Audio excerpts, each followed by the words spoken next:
Hello everyone, कैसे हैं आप सभी लोग।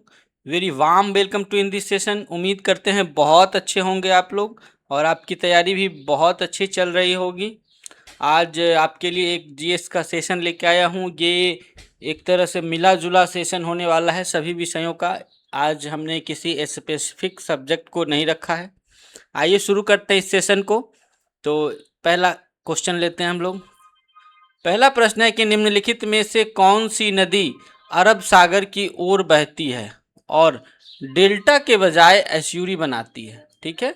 हाँ, तो जो नदी बंगाल की खाड़ी में गिरती है वो डेल्टा बनाती है और जो अरब सागर में गिरती है वो एस्यूरी बनाती है। ये बात स्पष्ट है यहाँ।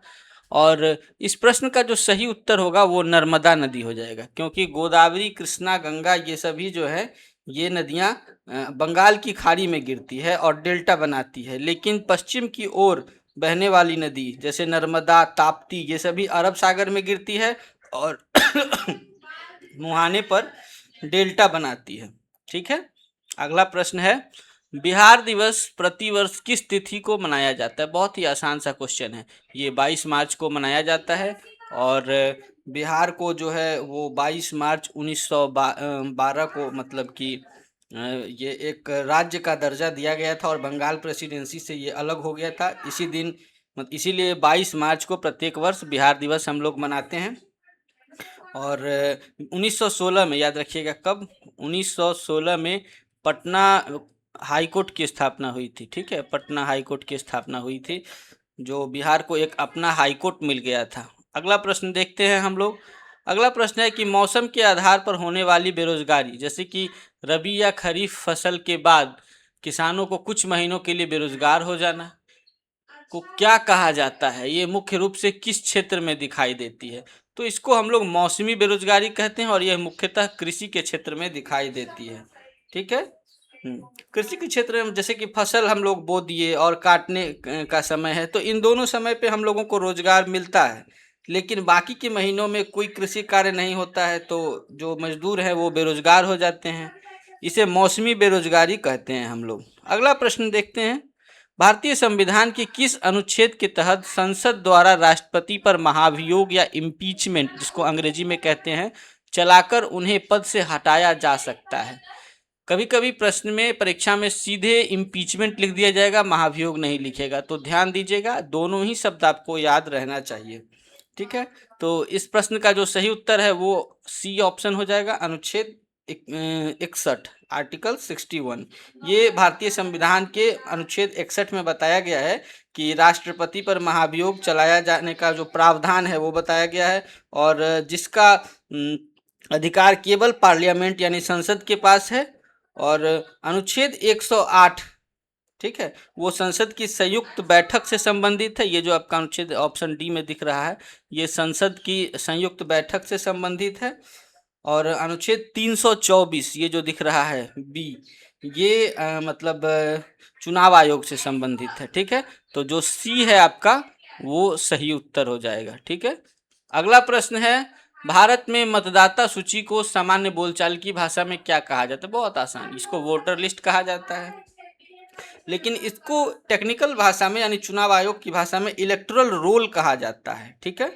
हिंदी में इसका संशोधित रूप मतदाता सूची होता है और आम बोलचाल की भाषा में इसको वोटर लिस्ट कहते हैं, जिसमें मतदाता जो होते हैं यानी जो मतदान करने योग्य नागरिक होते हैं उनका नाम होता है इस लिस्ट में कि कौन कौन मतदान कर सकते हैं। और सांसद के चुनाव, विधानसभा के चुनाव और पंचायत के चुनाव, इन सब के लिए वोटर लिस्ट अलग अलग होता है।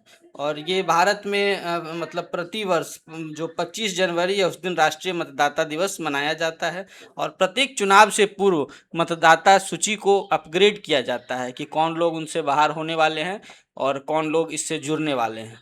आइए देखते हैं अगला प्रश्न। भारतीय सशस्त्र बलों को पहले चीफ ऑफ डिफेंस स्टाफ कौन थे। तो यानी कि फर्स्ट सीडीएस जो हमारे थे, बहुत ही फेमस व्यक्ति हैं। हमने यहाँ उत्तर लिख भी दिया है कि जनरल बिपिन रावत जो है वो हमारे पहले चीफ ऑफ डिफेंस स्टाफ थे। ठीक है। और अगला प्रश्न ऑप्शन सी इसका सही उत्तर हो जाएगा। ठीक है। ये मतलब जनरल बिपिन रावत जो हैं वो भारत के पहले चीफ डिफेंस स्टाफ नियुक्त किए गए थे और इस पद पर रहते हुए ही दक्षिण भारत में याद होगा आप लोगों को कि मतलब एक दुर्घटनापूर्ण हेलीकॉप्टर दुर्घटना में उनका मतलब मौत हो गया था। अगला प्रश्न है कि संयुक्त राष्ट्र संघ यूनाइटेड नेशन ऑर्गेनाइजेशन यूएनओ जो है उसका मुख्यालय कहाँ पर स्थित है? यूएनओ का मुख्यालय कहाँ पर स्थित है? तो ये न्यूयॉर्क में अवस्थित है। संयुक्त राष्ट्र का मुख्यालय कहाँ अवस्थित है? न्यूयॉर्क में। न्यूयॉर्क कहाँ है? यूएसए अमेरिका में स्थित है। इसके अलावा जेनेवा में डब्ल्यूटीओ का मुख्यालय है। ठीक है, जेनेवा में किसका मुख्यालय है? डब्ल्यूटीओ का। उसके बाद हम बात करते हैं डब्ल्यूएचओ का मुख्यालय जो है वो पेरिस में है। पेरिस में किसका मुख्यालय? डब्ल्यूएचओ, याद रखिएगा। और यूनेस्को का जो मुख्यालय है वो कहाँ स्थित है? यूनेस्को का मुख्यालय यूनेस्को का मुख्यालय पेरिस में है और डब्ल्यूएचओ का मुख्यालय भी जेनेवा में है। ये दोनों कहाँ हो जाएगा? जेनेवा में। ठीक है, और पेरिस में यूनेस्को का मुख्यालय हो जाएगा। ठीक है, अगला प्रश्न देखते हैं हम लोग। प्रथम विश्व युद्ध की शुरुआत किस वर्ष हुई थी और यह कब तक चला था? वर्ल्ड हिस्ट्री से क्वेश्चन है, आसान सा प्रश्न है। तो ये 1914 से 1918 तक चला था। ऑप्शन बी इसका सही उत्तर हो जाएगा। और प्रथम विश्व युद्ध की शुरुआत 1914 में तो हुई, जान गए हम लोग। 1918 में मतलब ये खत्म हो गया। इसके बाद भविष्य में ऐसे युद्ध को रोकने के लिए लीग ऑफ नेशंस बनाया गया था। एक संस्था थी लीग ऑफ नेशन, याद रखिएगा आप लोग, पूछा जा सकता है। और द्वितीय विश्व युद्ध कब हुआ था? ये 1900, यहाँ तो दिया है, 1939 से शुरू हुआ था और 1945 तक चला था। ये द्वितीय विश्व युद्ध हो जाएगा, सेकेंड वर्ल्ड वार। और ये फर्स्ट वर्ल्ड वार का है। ठीक है, तो ऑप्शन बी इसका सही उत्तर हो जाएगा।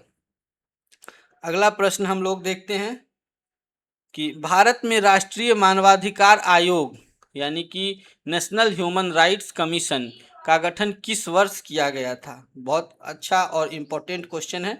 ये 1993 में किया गया था। ऑप्शन बी इसका सही उत्तर हो जाएगा। मानवाधिकार की रक्षा के लिए यानी मानव का जो अधिकार है उसकी रक्षा के लिए राष्ट्रीय मानवाधिकार आयोग की स्थापना की गई थी और ये 1953 में किया गया था। पूरी दुनिया में हर साल 10 दिसंबर को अंतर्राष्ट्रीय मानवाधिकार दिवस मनाया जाता है, 10 दिसंबर को। ठीक है, याद रखिएगा। अगला प्रश्न है, भारत का पहला परमाणु ऊर्जा संयंत्र वर्ष 1969 में कहाँ स्थापित किया गया था? वर्ष देखिए, यहाँ हिंट्स दे दिया गया है पहले ही, स्थापना वर्ष अगर थोड़ा सा भी आप पढ़े होंगे तो एकदम तुरंत मार देंगे क्वेश्चन। तो ये किया गया था तारापुर, महाराष्ट्र में। ऑप्शन बी इसका सही उत्तर हो जाएगा। भारत का पहला परमाणु बिजली घर, ठीक है, ये महाराष्ट्र में, महाराष्ट्र के पालघर जिले के तारापुर में किया गया था और अमेरिका की सहायता से किया गया था। किसकी सहायता से? अमेरिका की सहायता से किया गया था, जिस मतलब वर्ष 1969 में कार्य शुरू हुआ था। तो आज का सेशन यहीं समाप्त करते हैं, मिलते हैं अगले सेशन में। वीडियो अच्छा लगे तो लाइक कीजिए, चैनल को सब्सक्राइब कीजिए ताकि हमसे आप जुड़े रहें और ये जो चल रहा है सेशन वो आप तक सीधे पहुँचे। बेल आइकन को भी दबा लीजिए ताकि हर रोज़ जब वीडियो अपलोड हो आपके पास नोटिफिकेशन पहुंच जाए। और अन्य सोशल मीडिया पे भी हमें फॉलो कीजिए, वहाँ भी हम इम्पोर्टेंट अपडेट्स लेके आते रहते हैं। धन्यवाद दोस्तों, मिलते हैं अगले वीडियो में।